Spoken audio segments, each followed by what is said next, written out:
میں بہک سکوں یہ مجال کیا، میرا رہنما کوئی اور ہے۔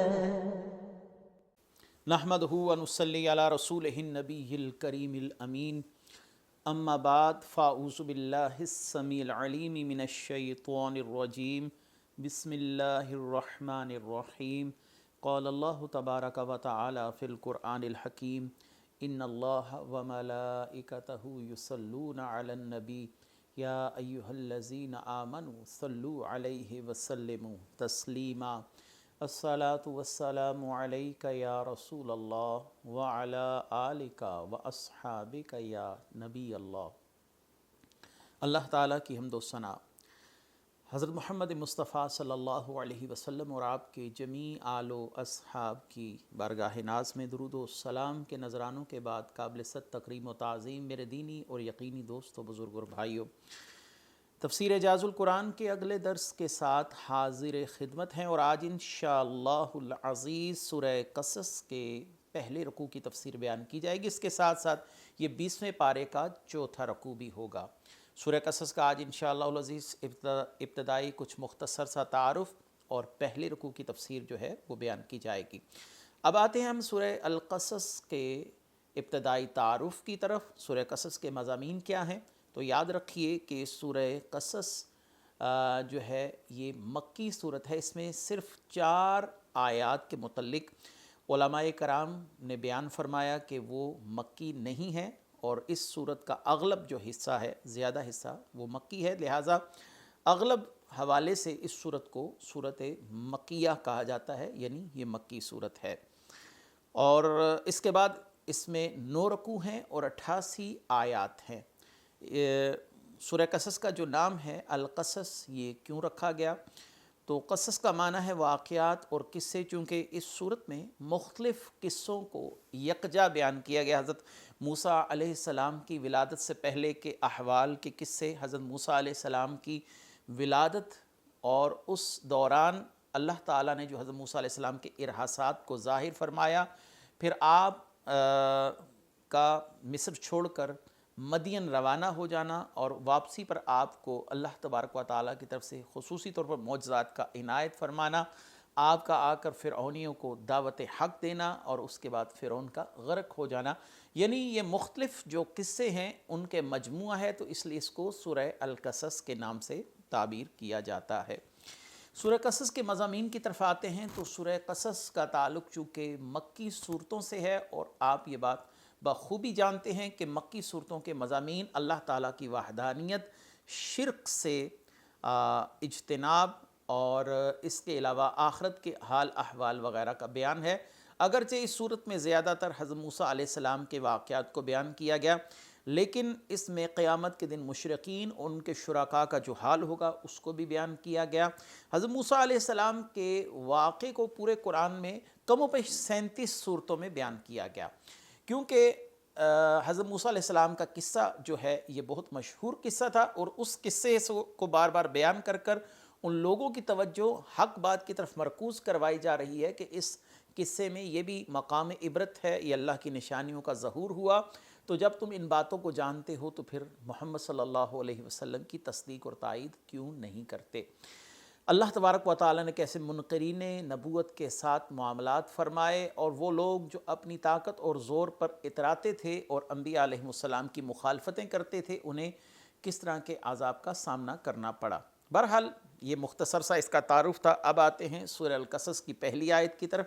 اللہ تبارک و تعالیٰ ارشاد فرماتے ہیں، طاسین میم تلک آیات الکتاب المبین۔ طاسین میم یہ روشن کتاب کی آیات ہیں۔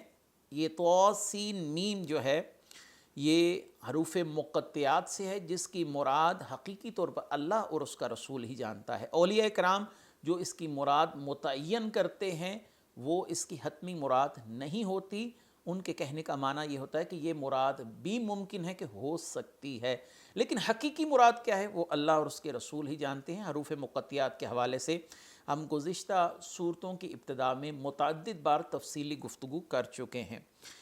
یعنی اس صورت کی آیات اور اس روشن کتاب کی آیات کے حوالے سے ہے کہ یہ روشن کتاب کی آیات ہے. روشن کہتے ہیں جس میں کسی قسم کا کوئی اشتباہ نہ ہو، کسی قسم کا کوئی ابہام نہ ہو. تو اللہ تعالیٰ نے حق کھول کھول کر بیان کر دیا ہے. یہ کوئی ایسی بات نہیں ہے جو کسی پر مشتبہ ہو، کسی شخص کے لیے اسے سمجھنا ممکن نہ ہو. اس میں حلال حرام کے احوال اور قیامت کی نشانیوں کا بیان، رسول اللہ صلی اللہ علیہ وسلم کی صداقت کے حوالے سے پہلوں کی خبریں، بعد والوں کی خبریں، حق اور باطل کو واضح کرنے کے حوالے سے ہر چیز کو کھول کر واضح طور پر بیان کر دیا گیا ہے. یہاں روشن کتاب سے مراد یقینی سی بات ہے قرآن مجید ہے، اور ایک قول یہ بھی ہے کہ لوح محفوظ ہے، چونکہ لوح محفوظ کی تفصیل ہی ہے قرآن، لہذا دونوں تفاصیر میں کوئی تناقض نہیں ہے، کوئی تعارض نہیں ہے. تو اللہ تبارک و تعالیٰ نے اگلی آیت میں ارشاد فرمایا نتلو علیک من نبع موسیٰ وفرعون بالحق لقوم یؤمنون، اور ہم تمہارے سامنے حق کے ساتھ موسیٰ اور فرعون کی خبر پڑھتے ہیں ان لوگوں کے لیے جو ایمان رکھتے ہیں. کیا خوبصورت اسلوب ہے قرآن کریم کا کہ قرآن پر ایمان وہ لاتا ہے جس کا دل مرض سے پاک ہو، شک و شبے کے مرض سے پاک ہو، کفر کے مرض سے پاک ہو، نفاق کے مرض سے پاک ہو. تو قرآن اس کے لیے شفا کا سبب ہے جس کا دل اللہ تعالیٰ نے مزکا اور مصفہ بنایا ہے. جیسا کہ آپ قرآن کی ابتدا میں جائیں تو آپ کو ابتداً ہی اس بات کا ذکر ملتا ہے ہدی للمتقین، قرآن متقین کے لیے ہدایت ہے. دیکھیے قرآن آیا سب کے لیے ہے، کفار کے لیے بھی ہے، مشرقین کو بھی خطاب کر رہا ہے، منافقین سے بھی انداز تخاطب پایا جاتا ہے، اہل ایمان سے بھی اس کا خطاب ہے. لیکن قرآن کریم کے فیوز و برکات سے کما حق ہو اہل ایمان استفادہ فرماتے ہیں.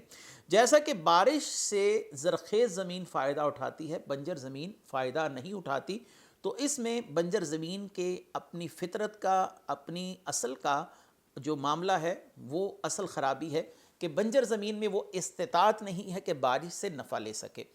تو قرآن کے نور سے وہی قلب فائدہ لیتے ہیں جن کی مثال زرخیز زمین کی طرح ہے، اور وہ زمین جو ہے وہ بارش سے نفع لے کر ہری بھری ہو جاتی ہے، خود بھی اس سے فائدہ لے رہی ہے، لوگ بھی اس کی فصلوں سے، اس کے نباتات سے، اس کے درخت و شجر و حجر سے فائدہ لے رہے ہیں. تو اب یہاں پر قرآن کریم فرقان حمید کے حوالے سے بھی اگر اس مثال کے تناظر میں حق گوئی کو سمجھا جائے تو قرآن ان دلوں کو نفع دیتا ہے جن دلوں میں عیب نہیں، مرض نہیں، کوئی کدورت نہیں، کوئی منافقت نہیں، شرک اور کفر کی نجاستوں سے دور ہے. تو اللہ تعالیٰ ان دلوں کو قرآن سے استفادہ کرنے کی توفیق مرحمت فرماتا ہے. قرآن کے رموز انہی دلوں پر کھلتے ہیں، قرآن کے دقائق انہی لوگوں پر کھلتے ہیں، قرآن کی گہرائیاں انہی لوگوں پر واضح ہوتی ہیں جو لوگ دلوں سے قرآن کو سمجھنے والے، قرآن سے محبت کرنے والے، صاحب قرآن سے محبت کرنے والے ہیں. اگر کوئی قرآن سے نفع حاصل نہیں کر رہا تو اس میں قصور قرآن کا نہیں، اس مرض کا ہے جو اس کے دل کو لاحق ہو چکا ہے. ان فرعون علا فی الارض وجعل اہلها شیعا یستضعف طائفة منهم یذبح ابناءهم ویستحیی نساءهم انہ کان من المفسدین. بے شک فرعون نے زمین میں تکبر کیا، اس نے لوگوں کے مختلف گروہ بنا دیے تھے. ان میں ایک گروہ بنی اسرائیل کو کمزور کر رکھا تھا، ان کے بیٹوں کو ذبح کرتا اور ان کی عورتوں کو زندہ رکھتا تھا، بے شک وہ فسادیوں میں سے تھا. فرعون کے حوالے سے یہ بات تو متعدد بار بیان کی گئی کہ فرعون کو کاہنین مصر نے اس بات کی پیشن گوئی کر دی تھی کہ ایک بچہ ایسا پیدا ہوگا بنی اسرائیل میں جو تیری سلطنت کے زوال کا سبب بنے گا.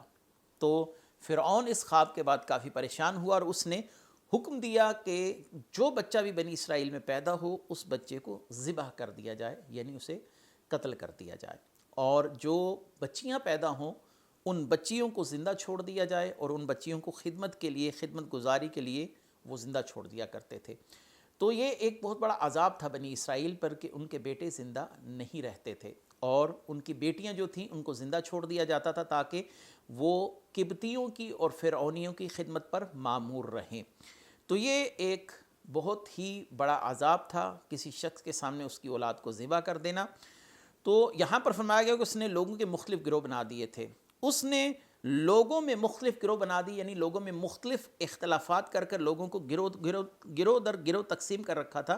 لوگ آپس میں بھی دست و گریبان رہتے تھے، اور یہ حکومت کرنے کا ایک پرانا وتیرہ ہے کہ جسے انگریز کہتے ہیں ڈیوائڈ اینڈ رول، یعنی آپ لوگوں کو تقسیم کریں، ان کو آپسی اختلافات کا شکار کر دیجئے اور خود حکومت کیجئے. تو یہاں پر بھی اللہ تعالیٰ نے فرمایا کہ فرعون نے لوگوں کو مختلف گروہوں میں تقسیم کر رکھا تھا. اس نے ان کو آپسی اختلافات میں بھی ڈال رکھا تھا، اور اس کے علاوہ ان پر حکومت کرنے کا یہ جو وتیرہ آج کے حکمرانوں میں پایا جاتا ہے، یہ اصل میں ان کو فرعون سے میراث میں ملا ہے. تو بہرحال یہ ہوا کہ فرعون کو کاہنین مصر نے کہا کہ ایک بچہ پیدا ہوگا، اور یہ بچہ تیرے لیے تیری سلطنت کے زوال کا سبب بنے گا. فرعون کے لیے اب دو راستے تھے، یا کاہنین کی بات کو برحق تسلیم کرے یا کاہنین کی بات کو جھوٹا مانے. اگر برحق تسلیم کرتا تھا کہ وہ صحیح کہہ رہے ہیں تو پھر اسے یہ اقدام پھر بھی نہیں کرنا چاہیے تھا، کیونکہ جو ہونا ہے وہ تو ہو کر رہے گا، کیونکہ کاہنین کہہ چکے تھے کہ ایک بچہ ہوگا اور تیری سلطنت کے زوال کا سبب بنے گا. اگر وہ ان کی بات کو سچ جانتا تھا تو اس کو یہ بھی سمجھ لینا چاہیے تھا کہ میرا یہ اقدام اس معاملے کو نہیں روک سکتا. جو مجھے کاہنین ڈرا رہے ہیں، کاہنین مجھے پیشن گوئی کر رہے ہیں، وہ معاملہ رکنے والا نہیں ہے. کاہنین کو اگر وہ سچا جانتا، اور اگر وہ کاہنین کو جھوٹا جانتا تھا تو تب بھی اسے یہ عمل نہیں کرنا چاہیے تھا، کیونکہ اسے کاہنین کی بات پر اعتماد ہی نہیں تھا. تو پھر یہ اقدام اٹھانے کا مقصد کیا رہ جاتا ہے؟ یعنی اس کا معنی یہ ہوا کہ فرعون اصل میں ذہنی تذبذب اور تزلزل کا شکار تھا، اور بہت پریشان تھا کہ اس معاملے کو کس طریقے سے روکا جا سکے. اور یہاں پر ان کرپٹ حکمرانوں کا وتیرہ حکومت بھی بیان کیا گیا، ڈیوائڈ اینڈ رول والا، کہ لوگوں میں اختلاف ڈالو اور اپنی حکومت جو ہے وہ قائم رکھو. آگے ہے وَنُرِيدُ أَن نَمُنَّ عَلَى الَّذِينَ اسْتُضْعِفُوا فِي الْأَرْضِ وَنَجْعَلَهُمْ أَئِمَّةً وَنَجْعَلَهُمُ الْوَارِثِينَ وَنُمَكِّنَ لَهُمْ فِي الْأَرْضِ وَنُرِيَ فِرْعَوْنَ وَحَامَانَ وَجُنُودَهُمَا مِنْهُمْ مَا كَانُوا يَحْذَرُونَ. اور ہم چاہتے تھے کہ ان لوگوں پر احسان فرمائیں جنہیں زمین میں کمزور بنایا گیا تھا، انہیں پیشوا بنائیں اور انہیں ملک و مال کا وارث بنائیں اور انہیں زمین میں اقتدار دیں، اور فرعون اور حامان اور ان کے لشکروں کو وہی دکھا دیں جس کا انہیں ان کی طرف سے خطرہ تھا. یہاں پر اللہ تعالیٰ بنی اسرائیل پر اپنے احسان کا تذکرہ فرما رہے ہیں. وہ کیا ہے کہ فرعون نے تو بنی اسرائیل کو کمزور بنا رکھا تھا، لیکن اللہ کی مشیت اور اللہ کا منشا یہ تھا کہ وہ بنی اسرائیل کو فرعون کی سختی سے نجات دے، اور فرعون کی حکومت، ملک اور ملک، یہ سب کچھ بنی اسرائیل کے حوالے کر دیا جائے. اللہ تعالیٰ ان پر احسان فرمائے اور انہیں پیشوا بنائے. آئمۃ ونجعلہم الوارثین، یہاں پر آئمہ کا لفظ جو استعمال ہوا وہ اس معنی میں کہ ہم انہیں پیشوا بنائیں، وہ لوگوں کو نیکی کی تلقین کریں اور برائی سے روکیں. پیشوا اس صورت میں پیشوا ہے کہ وہ امر بالمعروف کرے اور نہی عن المنکر کرے. تو یہ اس کے منصب کا سب سے پہلا تقاضا ہے کہ لوگوں کو برائی سے روکے. اور اللہ تعالیٰ نے انہیں مصر اور شام کی زمین میں پھر اقتدار بھی دیا. فرعونیوں کو اس کے بعد بنی اسرائیلیوں کو اس کے بعد فرعونیوں کے تباہ و غرق ہو جانے کے بعد فرعون اور حامان کے لشکروں کو اللہ تعالیٰ وہی دکھائے جس کا انہیں بنی اسرائیل کی طرف سے خطرہ تھا. یعنی حضرت موسیٰ علیہ السلام پروان چڑھیں اور اس کے بعد اللہ تعالیٰ انہیں وہ معجزات دے، اور وہ ان معجزات کے ساتھ فرعونیوں کا مقابلہ کریں اور فرعونی مغلوب ہو جائیں، اور اللہ تعالیٰ ان کو نیست و نابود کرے، اور اس کے بعد زمین کی حکمرانی کا تاج جو ہے وہ بنی اسرائیل کے سر پر آ جائے. یہاں پر اس آیت کا معنی یہ ہے، یعنی بنی اسرائیل کے ایک فرزند کے ہاتھوں اللہ تعالیٰ اس کی سلطنت کا خاتمہ کرے. تو اگلی آیت جو ہے وہ یہ ہے وَأَوْحَيْنَا إِلَىٰ أُمِّ مُوسَىٰ أَنْ أَرْضِعِهِ فَإِذَا خِفْتِ عَلَيْهِ فَأَلْقِيهِ فِي الْيَمِّ وَلَا تَخَافِي وَلَا تَحْزَنِي إِنَّ رَادُّوهُ إِلَيْكَ وَجَاعِلُوهُ مِنَ الْمُرْسَلِينَ. ہم نے موسیٰ کی ماں کو الہام فرمایا تاکہ اسے دودھ پلائے، پھر جب تجھے اس پر خوف ہو تو اسے دریا میں ڈال دے، اور خوف نہ کر، بے شک ہم اسے تیری طرف پھیر لائیں گے اور اسے رسولوں میں سے بنائیں گے. دیکھیں یہاں پر حضرت موسیٰ علیہ السلام کی ولادت کے حوالے سے اب واقعات کا تسلسل شروع ہونے کو ہے. پہلے فرعونیوں کے حوالے سے کہ انہیں کیا خطرات تھے اور اللہ تعالیٰ کیا چاہتا تھا، اور فرعون کو کاہنین کی طرف سے کیسی پیشن گوئی کر دی گئی تھی. قرآن کا کتنا خوبصورت اسلوب ہے کہ پہلے اس چیز کی سمری بیان کی گئی، اس چیز کا خلاصہ بیان کیا گیا کہ فرعون کو کس بات کا خوف تھا اور فرعون اس کے لیے کیا اقدامات اٹھا رہا تھا۔ اب یہاں سے حضرت موسیٰ علیہ السلام کی ولادت کے واقعات شروع ہونے جا رہے ہیں۔ پھر اللہ تبارک و تعالیٰ نے فرمایا کہ ہم نے موسیٰ علیہ السلام کی ماں کو الہام فرمایا۔ حضرت موسیٰ علیہ السلام کی جب ولادت ہوئی تو اس وقت یہ حالات و واقعات تھے کہ ہر طرف بنی اسرائیل کے بچوں کو ذبح کیا جا رہا تھا، ہر طرف ایک خوف کی لہر دوڑی ہوئی تھی، کسی بچے کو زندہ نہیں چھوڑا جاتا تھا۔ یہ اللہ تعالیٰ کا خصوصی کرم تھا، یہ اللہ تعالیٰ کی قدرت تھی کہ جب حضرت موسیٰ علیہ السلام کی ولادت ہوئی تو نہ آپ روتے تھے نہ شور کرتے تھے جس سے کسی کو احساس ہو کہ اس گھر میں کوئی بچہ موجود ہے۔ لیکن آپ کی والدہ ہر وقت اس خوف میں مبتلا رہتی تھیں کہ اگر کسی پڑوسی کو اس بات کا علم ہو گیا کہ ان کے گھر میں بیٹا ہے تو یقیناً یہ خبر فوراً ہی فرعونی فوج کے پاس جا پہنچے گی اور فرعون اور اس کی فوج اس بچے کو کسی قسم کا ضرر پہنچا سکیں گے۔ تو اب اس خوف کو اللہ تعالیٰ نے رفع فرما دیا اور ان کی والدہ کے دل میں بات ڈال دی گئی، اور بعض مفسرین کے بقول انہیں خواب میں اس چیز کا اشارہ دیا گیا کہ آپ مت ڈریے، خوف زدہ نہ ہوئیے، آپ کا بچہ جو ہے اس کو ہم باحفاظت پروان بھی چڑھائیں گے، یہ جوان بھی ہوگا اور اللہ تعالیٰ اسے رسالت کے منصب پر فائز بھی فرمائے گا۔ تو حضرت یوحائز جو کہ لاوی بن یعقوب کی اولاد سے تھیں، حضرت موسیٰ علیہ السلام کی والدہ جو ہیں وہ حضرت یعقوب علیہ السلام کی اولاد سے تھیں، تو یہ اصل میں ان کے حوالے سے واقعہ بیان کیا جا رہا ہے۔ تو حضرت موسیٰ علیہ السلام کی جب ولادت ہوئی تو آپ اپنی والدہ کی گود میں نہ کوئی حرکت کرتے، نہ بہن کے سوا اس مسئلے کی کسی کو اطلاع تھی۔ آپ کی بہن کو علم تھا یا آپ کی والدہ اور والد کو علم تھا۔ جب آپ کو فرعون کی طرف سے اندیشہ ہوا کہ وہ حضرت موسیٰ علیہ السلام کے متعلق اگر جان گیا تو آپ کو کسی قسم کا ضرر پہنچائے گا، تو آپ نے ایک صندوق میں حضرت موسیٰ علیہ السلام کو ڈال کر دریائے نیل میں بہا دیا۔ چونکہ دل میں اللہ تعالیٰ کی طرف سے ایک بات کا یقین تھا کہ حضرت موسیٰ علیہ السلام میری طرف لوٹ کر آئیں گے، ان کی پرورش بھی میں ہی کروں گی اور اللہ تعالیٰ انہیں منصب رسالت پر فائز فرمائے گا۔ آگے ہے فَالْتَقَطَهُ آلُ فِرْعَوْنَ لِيَكُونَ لَهُمْ عَدُوًّا وَحَزَنًا إِنَّ فِرْعَوْنَ وَحَامَانَ وَجُنُودَهُمَا قَانُوا خَاطِئِينَ۔ تو اسے فرعون کے گھر والوں نے اٹھا لیا تاکہ وہ ان کے لیے دشمن اور غم بنے، بے شک فرعون اور حامان اور ان کے لشکرکار خطا کار تھے۔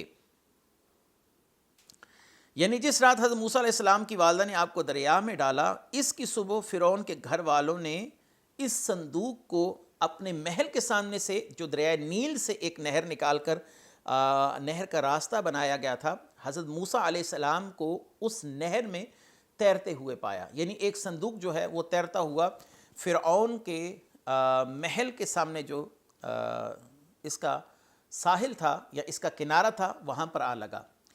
تو وہاں پر حضرت آسیہ رضی اللہ تعالی عنہ جو کہ فرعون کی بیوی تھی اور ایک نیک خاتون تھی، اللہ سے ڈرنے والی خاتون تھی، انہوں نے اس صندوق کو جب کھولا تو ایک خوبصورت بچے کو پایا۔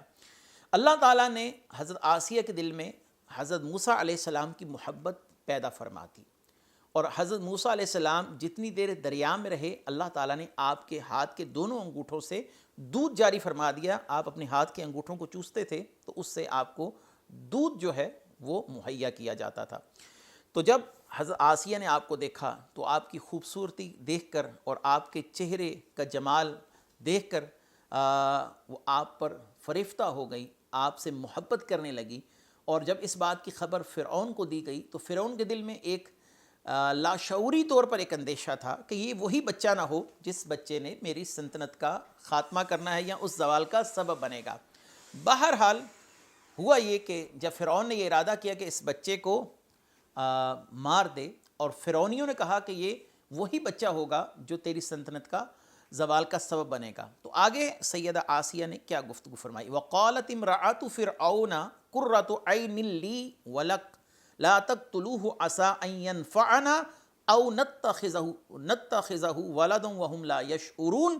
اور فرعون کی بیوی نے کہا یہ بچہ میری اور تیری آنکھوں کی ٹھنڈک ہے، اسے قتل نہ کرو، شاید یہ ہمیں نفع دے یا ہم اسے بیٹا بنا لیں، اور وہ بے خبر تھے۔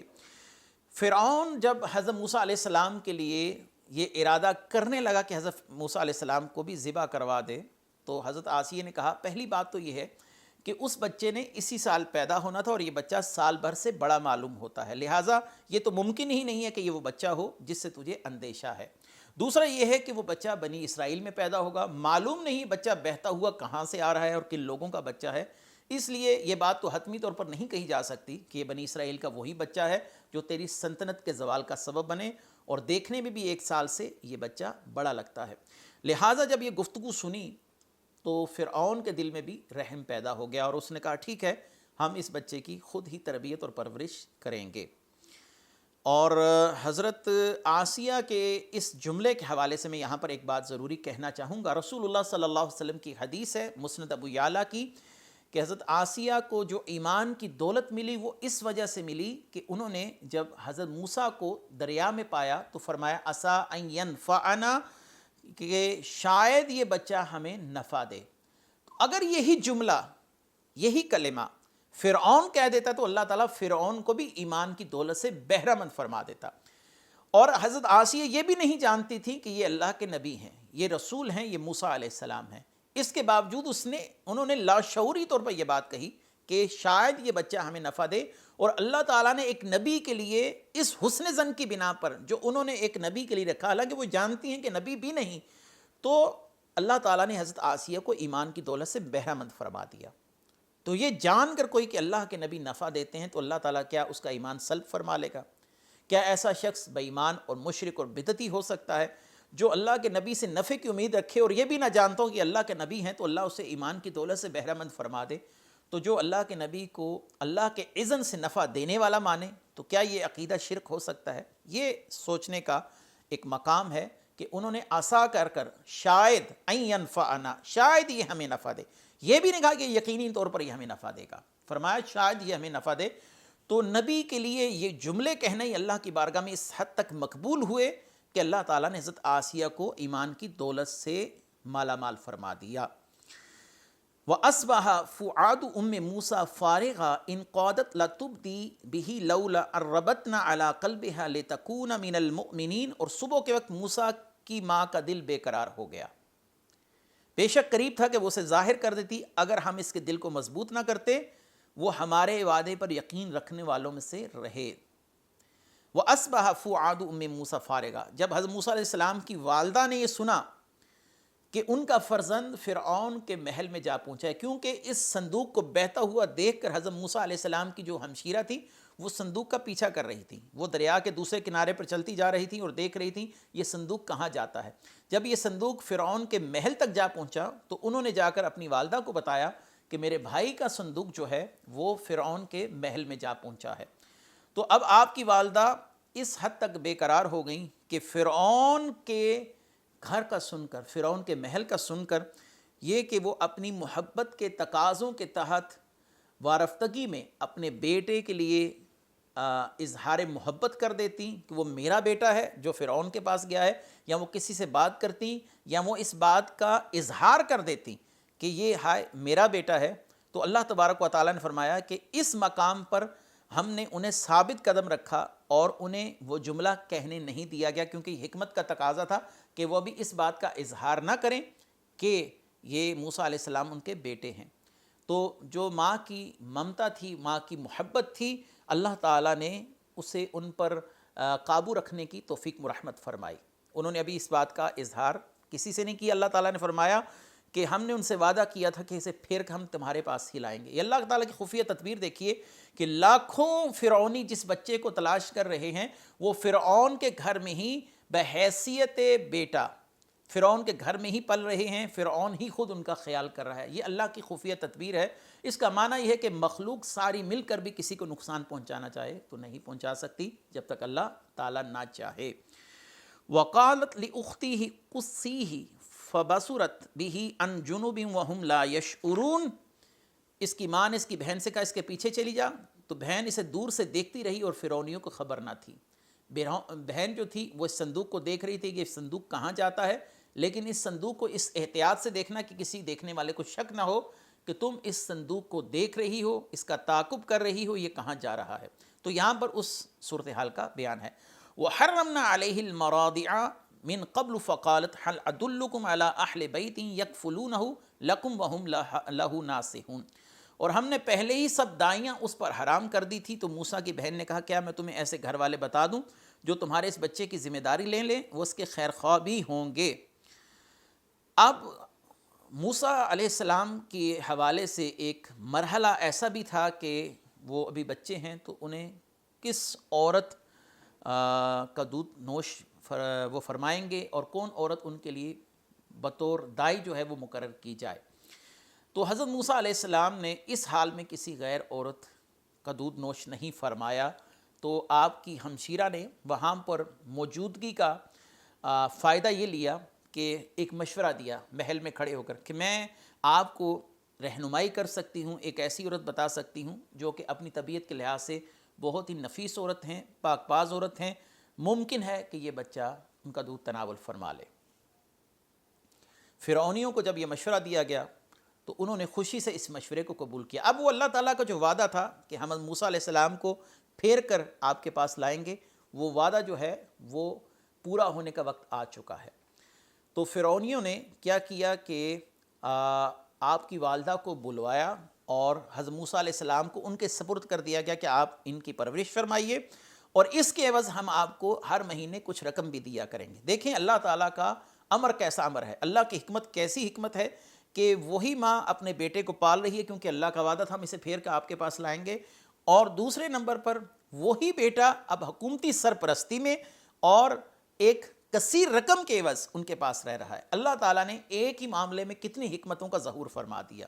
ان کی ماں اپنا ڈر ہو کر فرعون کے حکم پر حضرت موسیٰ علیہ السلام کی تربیت اور پرورش بھی فرما رہی ہیں، اس کے ساتھ ساتھ انہیں ماہانہ ایک اچھی خاصی رقم بھی دی جا رہی ہے کہ آپ اس بچے کا خیال رکھتی ہیں، اور اب انہیں کسی قسم کا خوف بھی نہیں ہے کیونکہ فرعون نے یہ بچہ خود ہی ان کے سپرد کیا ہے کہ اب آپ اس کا خیال رکھیے۔ یہ اللہ کا وہ وعدہ تھا کہ اے خاتون مت گھبرائیے، ہم اس بچے کو گھما کر پھیر کر آپ کے پاس واپس لائیں گے۔ تو دیکھیے اللہ تعالیٰ کی حکمت کاملہ، اللہ تعالیٰ کی حکمتیں کیسی حکمتیں ہوتی ہیں کہ فرعون کی تمام تدابیر، فرعون کاہنین، جادوگر، تمام افواج، تمام کی تدبیرات دھری کی دھری رہ گئیں، لیکن اللہ تعالیٰ نے اپنا معاملہ جو ہے، اپنا امر جو ہے وہ پورا فرمایا۔ فَرَدَدْنَاهُ إِلَىٰ أُمِّهِ كَيْ تَقَرَّ عَيْنُهَا وَلَا تَحْزَنْ وَلِتَعْلَمَ أَنَّ وَعْدَ اللَّهِ حَقٌّ وَلَكِنَّ أَكْثَرَهُمْ لَا يَعْلَمُونَ۔ تو ہم نے اسے اس کی ماں کی طرف لوٹا دیا تاکہ ماں کی آنکھیں ٹھنڈی ہوں اور غم نہ کھائے اور جان لے کہ اللہ کا وعدہ سچا ہے، لیکن اکثر لوگ نہیں جانتے۔ تو فرعون نے حضرت موسیٰ علیہ السلام کی والدہ کے سپرد حضرت موسیٰ علیہ السلام کو کیا۔ حضرت موسیٰ علیہ السلام اپنی والدہ کے پاس دودھ پینے کے زمانے تک رہے۔ اس عرصے میں فرعون انہیں روزانہ ایک سونے کی اشرفی دیتا۔